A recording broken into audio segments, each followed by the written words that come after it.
When Designer's opened, you'll see the Welcome screen.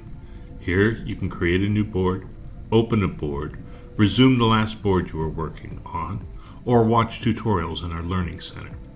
Now the software does need to connect to the internet, and in the lower right hand corner you will see an indicator showing your connection. If this is yellow or red, check your internet connection. You can also go to the Manage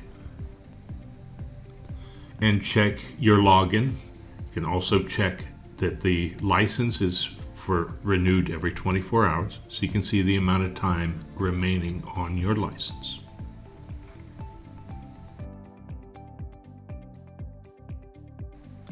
The File menu can be accessed by clicking on the blue shell in the left-hand corner. Here you can create new boards, open boards, access recently opened boards. You can save your boards, compile to whatever machine you wish, manage your software. You have quick access to help here, and of course exit the software.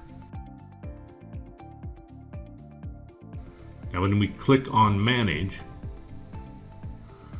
the Manage dialog opens up. Here is where you will log into your account.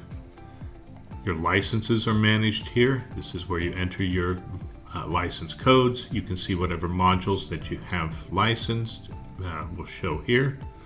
Now it is important to note modules that are not licensed will show up in red. It means that they are available for demo but not for compiling.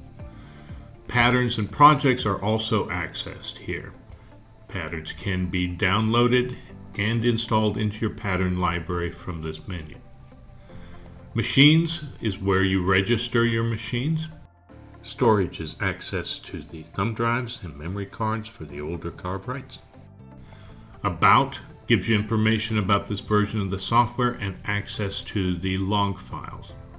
Down at the bottom, we have an indicator that shows how long the license is remaining on this license here.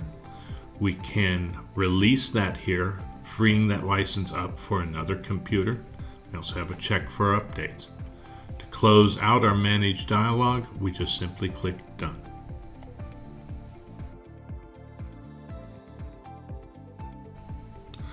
Designer's tools are all grouped together based upon their functions. Under the Carving tab, we have all of the tools associated with 3D carvings. Under the Vector tab, we have all the tools that are associated with vector functions, things like cutouts, drills, pockets.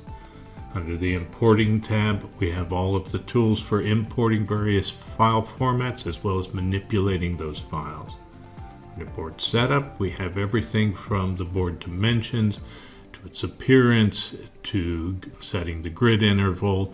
We also have the bit editor here, which allows you to add bits and edit bits that are associated with the software.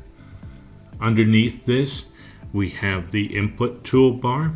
Next to that, we have the orientation view toolbar. Over to the left, we have the basic drawing tools. Underneath that, we have the advanced drawing tools. And on the right, we have our pattern library. This is where all of the 3D patterns that you have will be found. Above that, we have the carving list. Anything that gets put on the board shows up over here. We also have our project library. Both the project library and the pattern library have a search function. You can also go to the store and search for additional patterns or projects. This is reducible so that you have a larger workspace when you wish. To further explore the layout of the software, let's go ahead and make a board. To do this, click on the blue shell in the left-hand corner and click New Board. Here you can enter the dimensions of the board, the length, the width, the thickness. You can also set the resolution. Most carvings will be done at normal carving resolution, but you can set it for higher resolutions for detailed vector work or extremely small boards.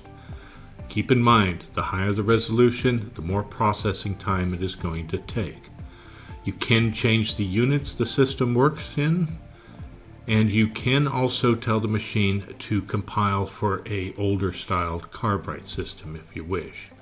Now in this dialog, if you're making a rotary, you would just simply click on the rotary tab and enter the dimensions for the rotary project. In this case, we're just going to make a board. And just go ahead and click OK. And we get a three-dimensional board.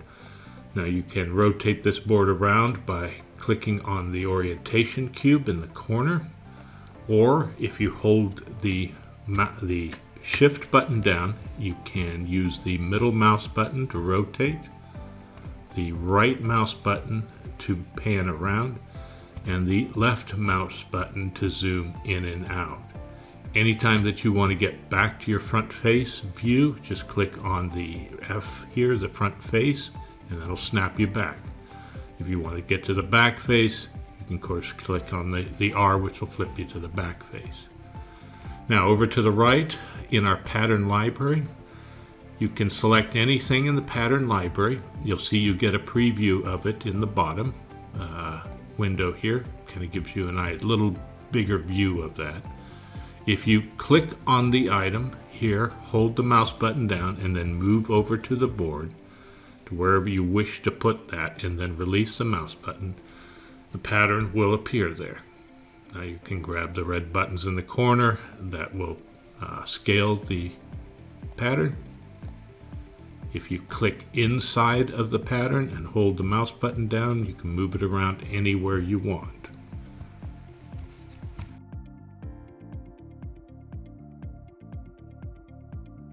Now, if we go to the board setup, we can talk a little bit more about the board here. Here, we can change the size of the board anytime we want. We can just enter a value. We do have to click apply before that value is going to change. We can also change the units anytime we wish. A few other things here. We can change the appearance or the texture that the board is using.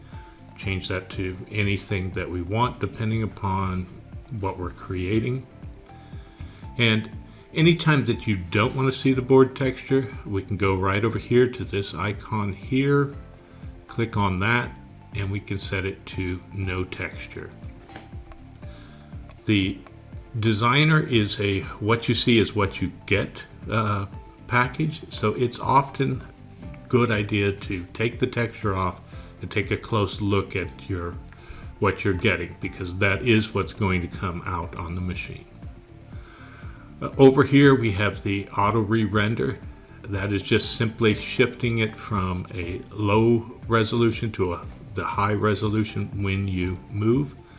This is not necessarily a normal resolution. Most of the time computers these days are fast enough, but if you're running at a very high resolution, this is important, because we would be using this function over here, which will snap it to the full high resolution whenever we want. Let's talk about perspective here. We do have the ability to set a perspective on the board. If we click this icon on, you can kind of see how that creates the perspective view, as opposed to when it's turned off. When you're doing modeling, you generally want to leave the perspective off, but often when you're viewing it, it's easier on the eyes to view with perspective view on. This tool right up here is actually a very useful tool. Normally when we grab something and use the tool, it'll snap us back to our pointer, releasing the tool we just used. But if we unselect this, then we can grab a tool and use it over and over and over again without having to keep switching tools. When we click that back on, it will again set it back to go back to that pointer. If we go above the pattern library, the tab above is the carving list. Over here, everything that you put on the board will show up. You can select it on the board, it will highlight in your carving list. You can select it in your carving list and it'll highlight on your board. You can hold the shift key down and select multiple items. You can hold the control key down and unselect or reselect individual items. You can also group items over here, which a little bit later will show you how valuable that is.